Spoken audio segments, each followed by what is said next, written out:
Esto es La Dosis Diaria, la dosis precisa de información, con Manuel Yáñez. Empezamos.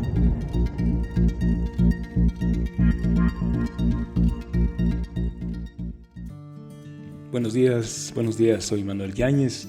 Gracias a Dios es lunes 14 de agosto y esta es La Dosis Diaria, su dosis diaria de información en cápsulas de acción prolongada. Y estamos listos para empezar con qué pasó este fin de semana, qué va a pasar esta semana. Quédese con nosotros, vamos a hacer un análisis de las noticias.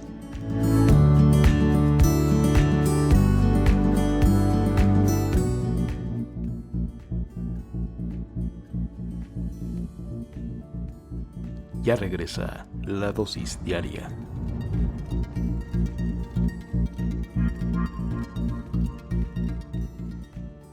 Ya estamos de regreso. Fíjese que el Instituto Nacional de Migración informó que halló 79 migrantes que eran transportados en 9 camionetas que circulaban en caravana en la carretera Veracruz-Poza Rica. En un comunicado, el Instituto Nacional de Migración detalló que las personas fueron halladas por elementos de la Fuerza Civil, de la Secretaría de Seguridad Pública de Veracruz y venían de Honduras y de El Salvador.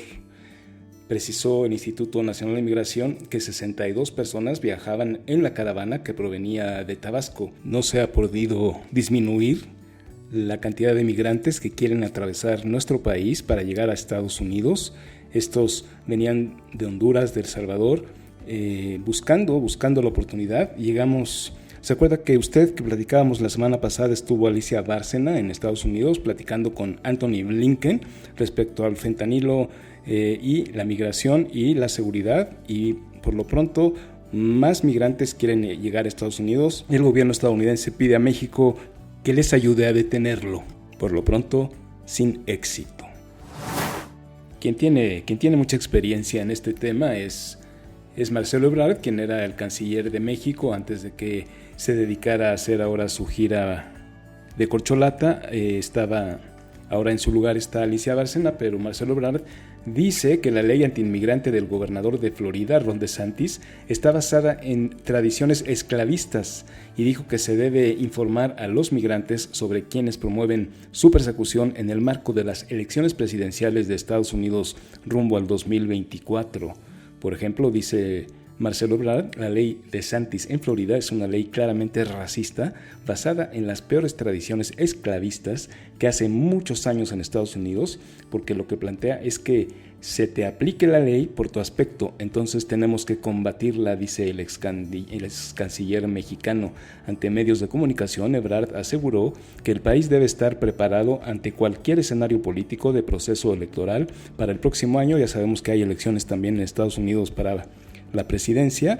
Está Joe Biden, ya anunció que quiere reelegirse. Del otro lado está mi querido amigo Donald Trump, y no sabemos, él tiene 3 casos pendientes penales donde puede acabar en la cárcel, pero mientras no esté en la cárcel, él puede ser candidato, puede competir, y entonces se va a poner el tema de la migración en el primer plano de la campaña en Estados Unidos. Marcelo Ebrard acudió como invitado en el marco del movimiento Un Mundo Sin Muros, impulsado por el activista Marco Klein. Al evento también asistió la alcaldesa de Tijuana, Montserrat Caballero, quien dio la bienvenida al aspirante presidencial y destacó su labor como canciller.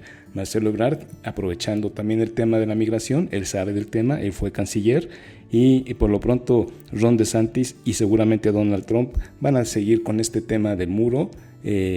También Greg Abbott, el gobernador de Texas, ya ve que está el tema de las boyas. El tema de migración va a dejar mucho de qué hablar. Más adelante vamos a tener aquí una plática con Jaime García, es el analista político de cabecera. Vamos a platicar con él de este tema seguramente. Por lo pronto está duro el tema de la migración en México. Y el tema del que no queremos dejar de hablar del tema de los libros de texto. Todas las semanas, en la pasada y la antepasada hemos tocado este tema. Por lo pronto, el Alfonso Araujo, quien es el director del Centro México-China y experto en la historia moderna del país asiático, explicó que ese periodo se le conocía como el Gran Salto Adelante, una serie de medidas económicas, políticas y sociales con el objetivo de transformar al país en una rápida industrialización y colectivización. México, por lo tanto, no es el primer país que trata de ideologizar a sus maestros y niños usando como vehículo la educación. Ya lo intentó China, dice Alfonso Araujo, quien es el director del Centro México-China. Esto fue a principios de los 60s y fracasó. Dijo Alfonso Araujo que en esos años, en los 60s, el gobierno de Beijing educó a varias generaciones para que rompieran con el pasado y les enseñó a calificar como mala cualquier acción del gobierno antes de la Revolución China, así como dicen que está en nuestros libros, que justifica la llegada de Morena al poder, que dice que le robaron la elección a López Obrador. Entonces, bueno, se califica como malo todo lo que fue el pasado, todo lo que fue antes de la Cuarta Transformación. Dice que ya lo intentó China, cualquier acción de los gobiernos antes de la Revolución China era calificado como mala. Además, en ese periodo se permitió a servidores públicos sin experiencia instaurar políticas públicas y eso les hizo perder 20 años de progreso.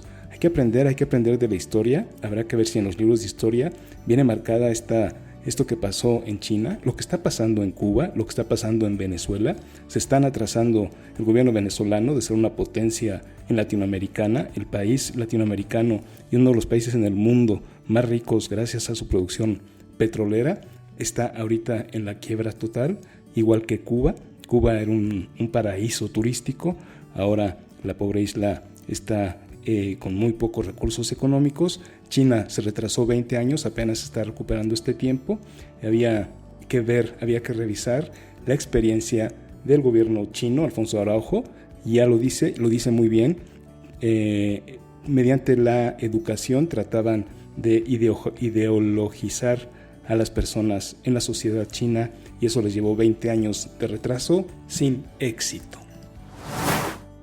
El tema del Frente Amplio se va a poner cada vez más intenso, va a haber más discusiones, va a haber más gente inconforme. Por lo pronto, ¿se acuerda usted de Jorge Luis Preciado, este panista que renunció al PAN porque decía que, y dice y afirma, que Xóchitl Gálvez ya está decidido que es ella la que va a ganar? Y el expanista acusó que la plataforma encargada de registrar y almacenar las firmas digitales que sumarán a los aspirantes registrados durante esta primera fase. Se acordará que terminó este 9 de agosto, a primera hora del 9 de agosto, la primera fase, que es la recolección de apoyos digitales, terminó ya, y este hombre, Jorge Luis Preciado, expanista, dijo que se salía del PAN después de 39 años de militancia porque no estaba muy claro quién tenía el control de las bases de datos. Dice y afirma, hizo una conferencia, que el Frente Amplio por México no tenía el control de las bases de datos y en su lugar eran los partidos los que lo controlaban. Dijo esto en una entrevista. Preciado explicó que tiene una grabación donde Ramón Mondragón es el director general de Hubox. Hubox es esta empresa digital que maneja las bases de datos y admite él que los partidos políticos, no el Frente Amplio, sino cada uno de los partidos, tenían control sobre las bases de datos. Esto afirma Preciado y dice que tiene un audio, pero no lo ha presentado, no lo hemos escuchado. El problema es entre Jorge Luis y Hubox. Comenzó cuando el aspirante buscaba resolver un problema sobre la supuesta desaparición de firmas que él había registrado y la empresa se negó a ofrecerle una solución, pues asegura que debía consultarlo con los partidos, cada uno de los partidos que tenían el acceso.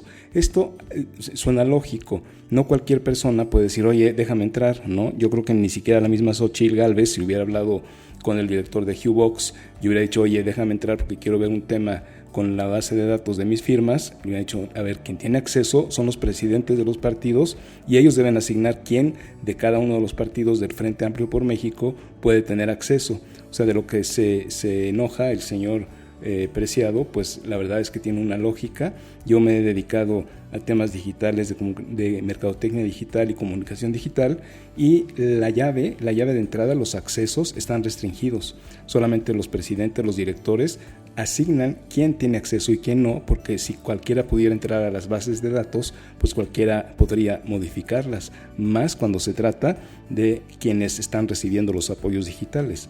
Precisamente Jorge Luis Preciado, Xochitl Gálvez, Santiago Krill no deberían tener acceso, Beatriz Paredes tampoco, porque pues ellos podrían modificarlo. Entonces se enoja el señor Jorge Luis Preciado porque quería entrar a ver sus bases de datos, pero no toma en cuenta que nadie puede entrar a ver las bases de datos si no tiene los accesos, si tiene restricciones, porque precisamente no cualquiera puede entrar, y menos los interesados, porque podrían hacer modificaciones. Por lo pronto, él en una entrevista dijo que ese era el problema que tenía, dijo que tenía unos audios, no los presentó, pero aunque así fuera, si estos audios dijeran que el director de Hubox le negó el acceso a las bases de datos, porque tendría que pedir autorización del presidente del partido, ese es un protocolo 100% natural y normal en temas de bases de datos digitales. ¿Se acuerda usted de Mariana Moguel? Mariana Moguel es la hija de Rosario Robles. Pues ella estuvo mucho en las noticias cuando su mamá estuvo en la cárcel, porque ella siempre estuvo dando conferencias de prensa, hablando con los abogados, fue la principal protectora de su mamá, ya que logró que saliera. Ahora resulta que se destapa como una posible candidata para la jefatura de la Ciudad de México. Mañana haré un llamamiento a la ciudad muy importante, dice Moguel, en todos los sentidos, pero al final levantaré la mano y por supuesto el corazón para ser una de las mujeres que contiendan a la jefatura de gobierno de la Ciudad de México. Tendrá un evento ciudadano, su ciudad no está dolida, quien nos gobernó siempre pensó en votos electorales y dejó grandes deudas, asegura Moguel. Admitió que no será fácil alcanzar la candidatura del Frente Amplio, ya que muchos argumentan que ha estado alejada de la política, y dice: no lo he estado sin fuero, solamente acompañando a mi familia. Además, Moguel aseguró que ha sido criticada por no tener un puesto, una alcaldía, ni los recursos que otras u otros sí han tenido, pero tiene el corazón muy grande, lo tiene muy en alto y tiene muchas razones y muchos motivos, asegura, para contender a la jefatura de gobierno. Finalizó. Del lado de la coalición Va por México se encuentran ya registrados, ya levantaron la mano, ¿se acuerda usted? El alcalde de Benito Juárez, Santiago Taboada, también está el alcalde de Coajimalpa, Adrián Rubalcaba, y por supuesto Kenia López Rabadán, quien es la senadora panista. Estos tres ya están apuntadísimos, ya levantaron la mano, y ahora la hija de Rosario Robles, Mariana Moguel, dice: yo también voy a levantar la mano y voy a levantar el corazón, porque tengo muchas razones y muchos motivos por querer contender por la jefatura de gobierno de la Ciudad de México, y así lo ha dado a conocer.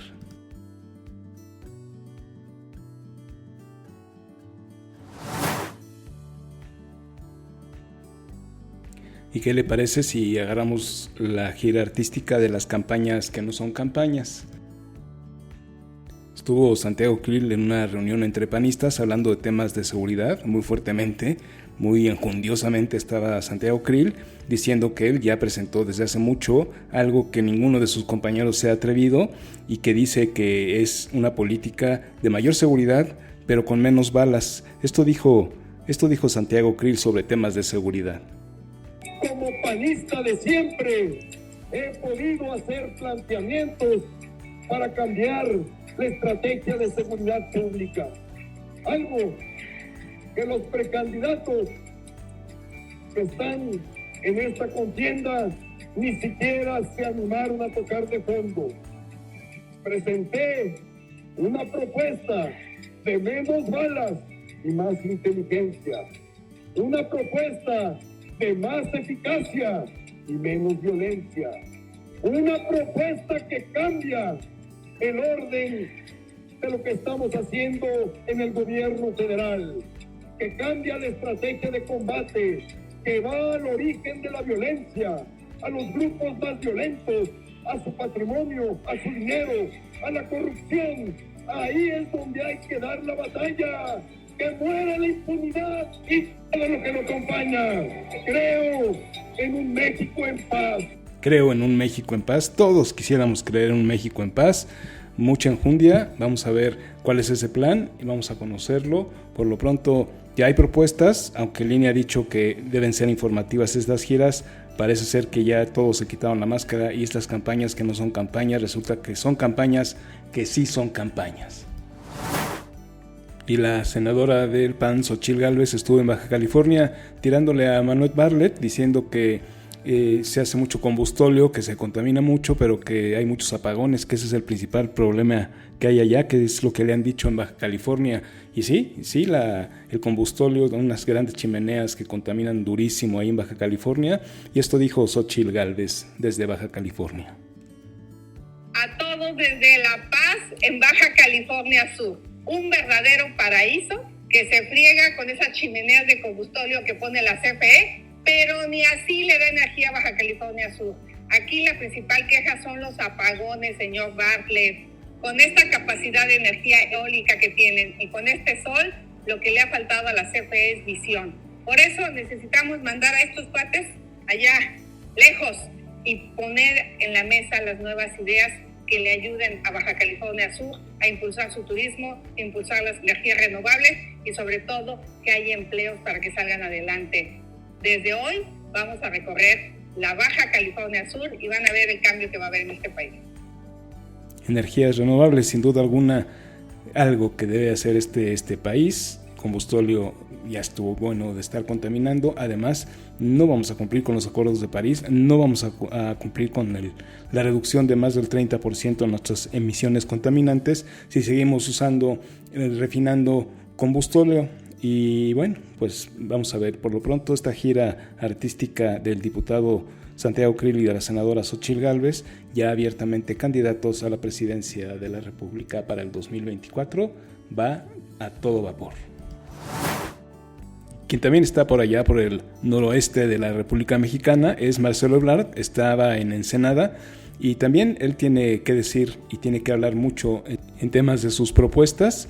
Él desde allá dice que el día de hoy se van a reunir para hacer unas nuevas propuestas donde van a informar al pueblo de México cómo van a hacerle para que ganemos más dinero. Seguramente los programas del bienestar nos darán más dinero y no habrá más oportunidades de trabajo, mejor educación y más servicios de salud, pero sí más dádivas del gobierno, más servicios del bienestar para que ganemos más y esta sea la manera de marcar el crecimiento de nuestro país y no con mejores servicios y mejores oportunidades.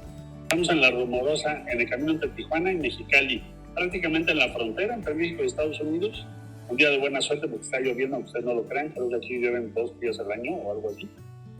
Comentarles que mañana tenemos una reunión muy interesante que está destinada a responder una pregunta. ¿Qué debemos hacer los próximos años en el siguiente nivel de la cuarta transformación para que tú ganes más? Para que todas y todos tengamos prosperidad, ganemos más. Estar pendientes, mañana lo compartimos con ustedes. Esperemos que la propuesta sea que va a haber mejores servicios de salud, educación de calidad, empleos mejor remunerados. Esperemos que esa sea la gran noticia que nos tienen preparada para hoy de la cuarta transformación. Y a bordo de su camioneta iba Claudia Sheinbaum rumbo a Veracruz y nos platica esto que nosotros estábamos analizando con usted el viernes pasado sobre la brecha de la pobreza, cómo se ha reducido, y esto decía Claudia Sheinbaum rumbo a Veracruz. Muy buenos días, hoy salimos muy temprano de la Ciudad de México y vamos camino a Veracruz. Damos hoy vehículo y recuerden que esta semana hemos estado hablando de los logros económicos del gobierno del presidente Andrés Manuel López Obrador y de los logros económicos que tuvimos como jefa de gobierno en la Ciudad de México. Recientemente salieron 2 estudios, uno de INEGI, de la Encuesta Nacional de Ingreso Gasto de los Hogares, que habla de la desigualdad, y a partir de ahí, de algunos datos, recientemente salió un estudio del Coneval que mide la pobreza en nuestro país y también en la Ciudad de México. Quiero hacer una reflexión con ustedes durante estos 4 años y medio. Vivimos 2 años de pandemia. Y en este periodo, pues hubo una crisis económica derivada de la pandemia, no solo en México, sino en todos los países del mundo. Muchos países tomaron la decisión de endeudarse o incluso de aumentar impuestos debido a que bajaron los ingresos en los gobiernos por la crisis económica. En el caso de nuestro país, el presidente López Obrador tomó la decisión de no endeudar al país y más bien de incrementar los montos de los programas sociales ya existentes, que muchos de ellos ya no son programas sociales, son derechos establecidos en la Constitución, como la pensión universal a los adultos mayores.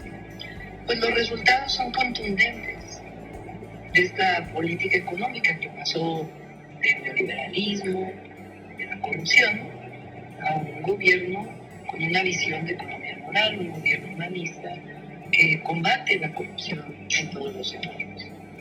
Pues los resultados, decía, son muy contundentes, fíjense. Las desigualdades en nuestro país de 2016 al 2022 se redujeron. En 2016 la diferencia entre el 10% de más ingresos y el 10% de menos ingresos era de 21 veces. Y en 2022 se redujo a 15 veces. Se redujo a 15 veces. Muy bien, este dato lo platicábamos también, pero también decíamos algo importante que dice la Coneval, que es que la pobreza se mide también con el acceso a servicios educativos de calidad, a servicios médicos de calidad y a seguridad para circular por el país. Y estos 3 puntos no están muy bien en México todavía. Entonces sí se marca el ingreso que debe tener un ciudadano, un habitante de México. Si es superior a los 4,000 pesos por mes, se dice que ya está fuera del nivel de pobreza. Recordemos que las tarjetas del bienestar dan 3,000 pesos por el usuario, por los jóvenes que ni estudian ni trabajan, a los mayores de 65 años, y pues eso, si en una familia tienen 2 o 3 personas, pues pueden tener 6 y hasta 9,000 pesos de ingreso, lo cual me parece muy bien, lo cual acorta el nivel de pobreza, pero en realidad no se están dando más oportunidades de empleo, no se están dando empleos mejor remunerados, no hay mejores servicios de salud, no hay educación de calidad, al contrario, parece ser que vamos en reversa. Y pues no hay seguridad. Entonces sí, por un lado el bienestar, las dádivas del gobierno han funcionado para que la gente tenga más dinero y no sea considerada dentro del rubro de la pobreza, pero por otro no hay más oportunidades para que el país se desarrolle. Es un alcance de disminución de pobreza sin desarrollo. Y quien por supuesto está también de gira es Enrique de la Madrid y dice que somos luchones y luchonas, que juntos vamos a hacer un país mejor. Esto dijo Enrique de la Madrid. Porque luchones somos, luchonas somos, trabajadores somos, esforzados somos, dedicados somos, pero necesitamos un país de oportunidades para que cada uno de nosotros y nuestras familias salgan adelante. Y ese México sí es posible y está al alcance de esta generación. Porque esta generación es la que va a definir el futuro de las próximas generaciones. Esta generación va a definir el futuro. Siempre todas las generaciones definimos el futuro, señor Enrique de la Madrid. Pues ojalá que pueda haber unidad.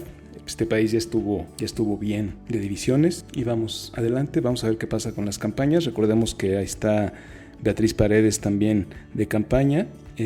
También está Xochitl Gálvez, está Santiago Krill y está Enrique de la Madrid. Y por el otro lado, pues yo considero que Claudia Sheinbaum y Marcelo Ebrard son los posibles candidatos, y vamos a ver si tengo razón. Entre ellos dos estará la definición, que ya quedan 2 semanas para saber finalmente quiénes son los candidatos a la presidencia rumbo al 2024.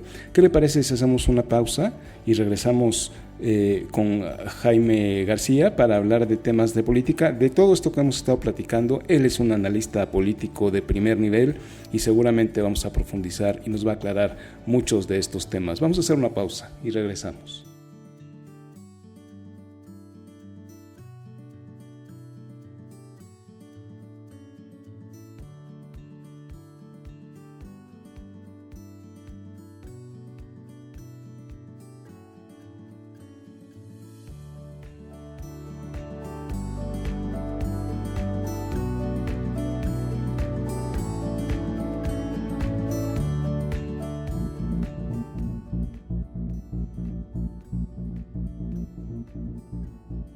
Ya regresa la dosis diaria.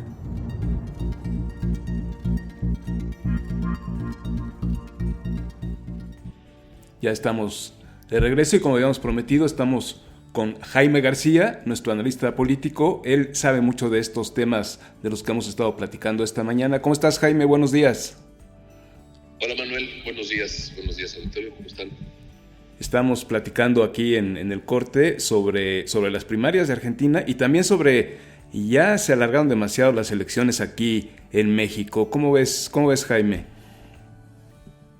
Pues sería un ejercicio de mera imaginación el situar al contexto de los precandidatos en México con un proceso como el que ocurrió en Argentina el día de ayer. Grosso modo, ¿qué pasó el día de ayer? Pues hubo unas elecciones primarias en donde el gran titular o lo que resalta en la mayoría de los medios que revisas el día de hoy, pues es este candidato que se define como anarcocapitalista, Javier Milei, con un discurso estridente, con un discurso de extrema derecha, donde no existen matices, únicamente existen blancos y negros, pero independientemente de lo que diga Milei y de lo que él constituya como propuesta, lo interesante es que en México, ¿qué pasaría si hubiera primarias? ¿Y por qué pregunto esto? Porque a veces se asume que la corrección política es como el camino a transitar en estos momentos y pues resulta que Argentina nos dice que no, que hay un tercio de la población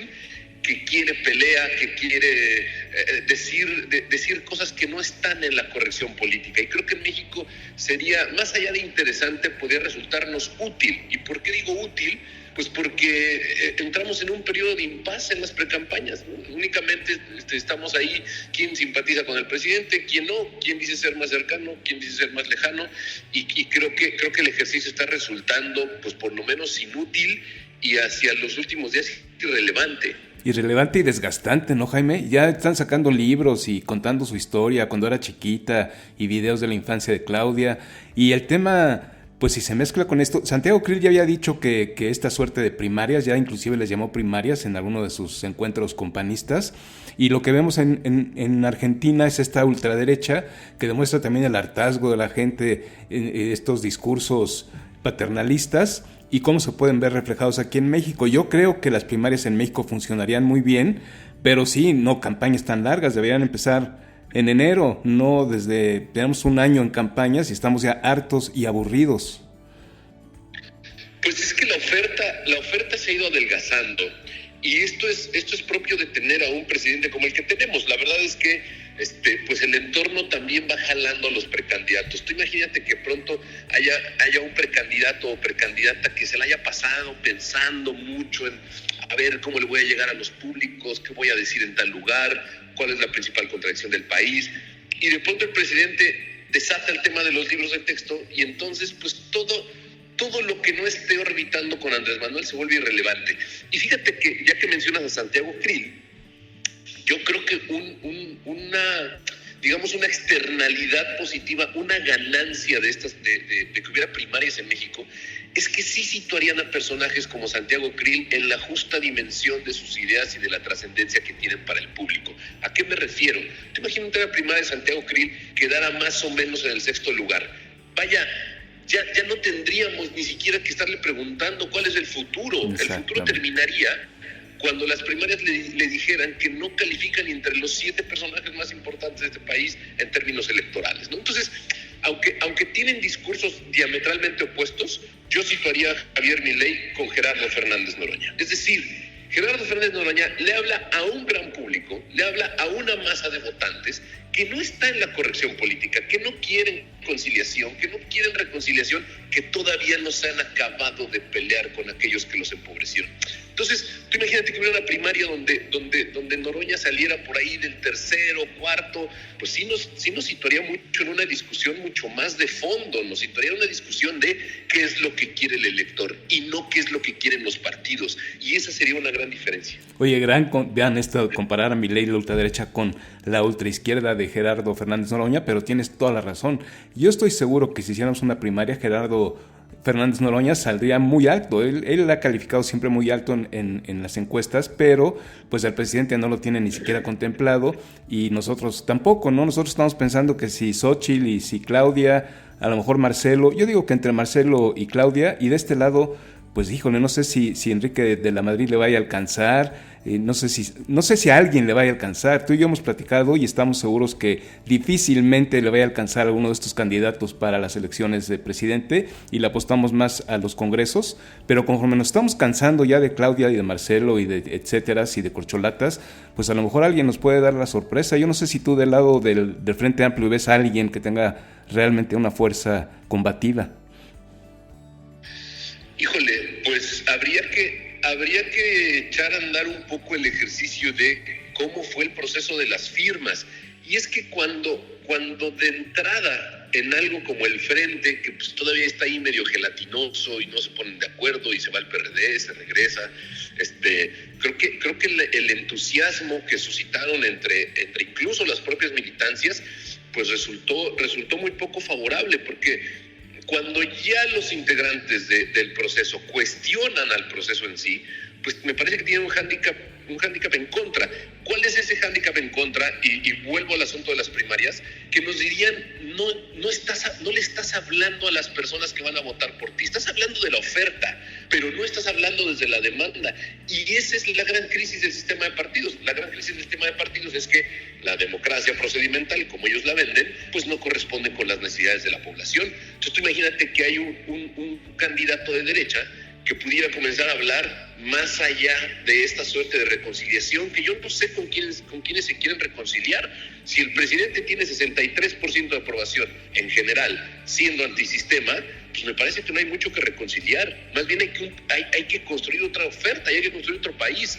Y en el polo opositor hoy, pues solo hablamos de lo que nos parece Andrés Manuel, de lo que no nos parece Morena, programas sociales sí, programas sociales no, pero no hay un entusiasmo o algo que les permita situarse en algún espacio social que les dé tracción en materia electoral. Por lo menos hoy no está. Tendrán tiempo de construirlo, puede ser. Comenzaron los foros, descartaron a 2 perredistas, quedan 2 y 2.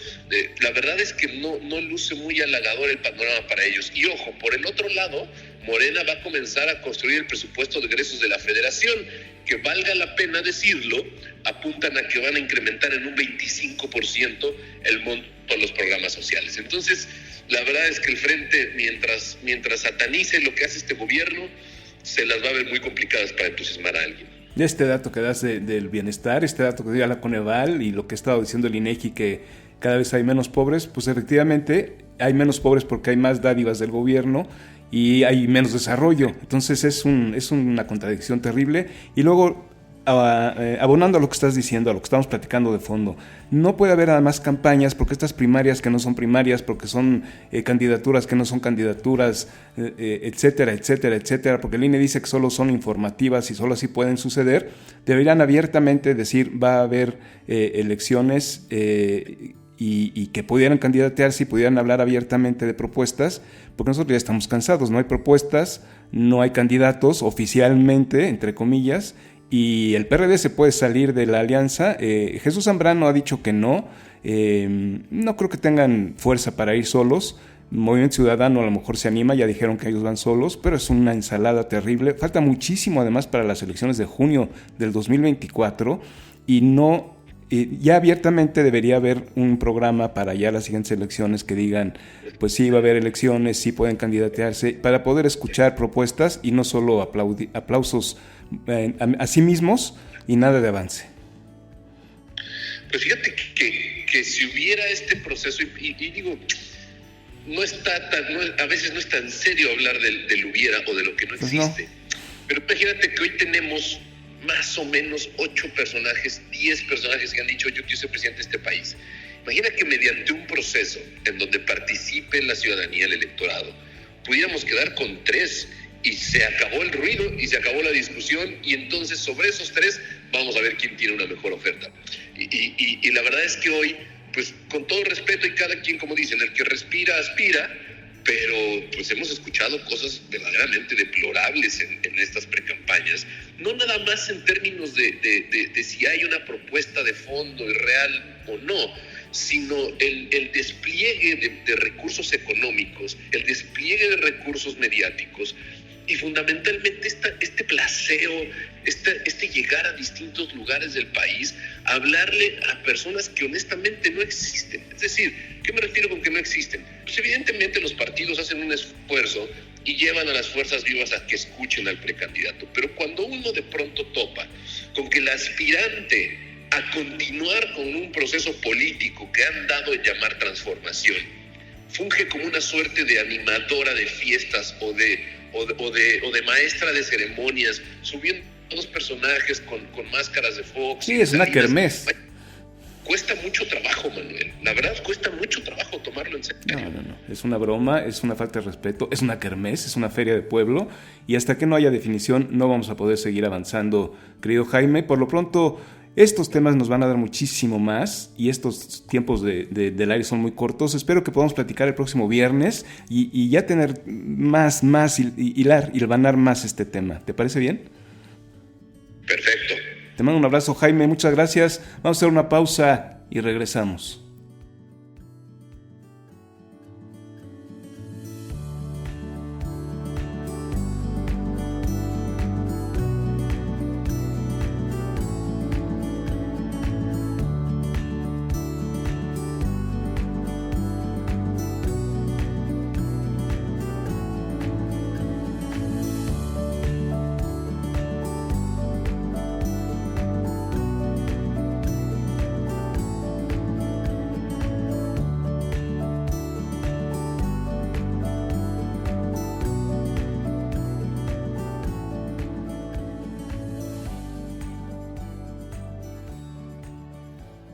Ya estamos de regreso en la dosis diaria.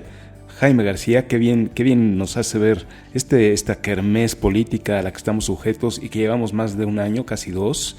Esperemos que esta suerte de elecciones primarias se dé como se dio en Argentina, con esta gran sorpresa del triunfo. El 30% de la votación fue hacia la ultraderecha. Vamos a seguirlo de cerca, estas apenas son las primarias, pero el kirchnerismo está sufriendo. En otros temas, me gustaría nada más antes de irnos recordarle que la UNAM va a cambiar. El doctor Graue va a dejar la UNAM, ya acabó su periodo, y este 21 de agosto van a poner una lista de quiénes pueden ser rectores de la Universidad Nacional Autónoma de México. Hay que estar pendientes porque me parece que en octubre será ya el cambio de rector. Graue no debería irse antes de no decir qué va a pasar con la ministra plagiadora. Se han hecho de la vista larga, han alargado los tiempos, no nos quieren decir qué sucederá con la ministra Esquivel.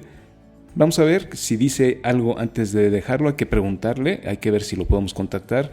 Por lo pronto, el 21 de agosto va a ser el anuncio la universidad sobre quiénes son los posibles candidatos.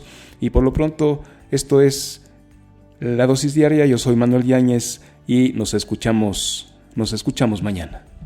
Pásela bien.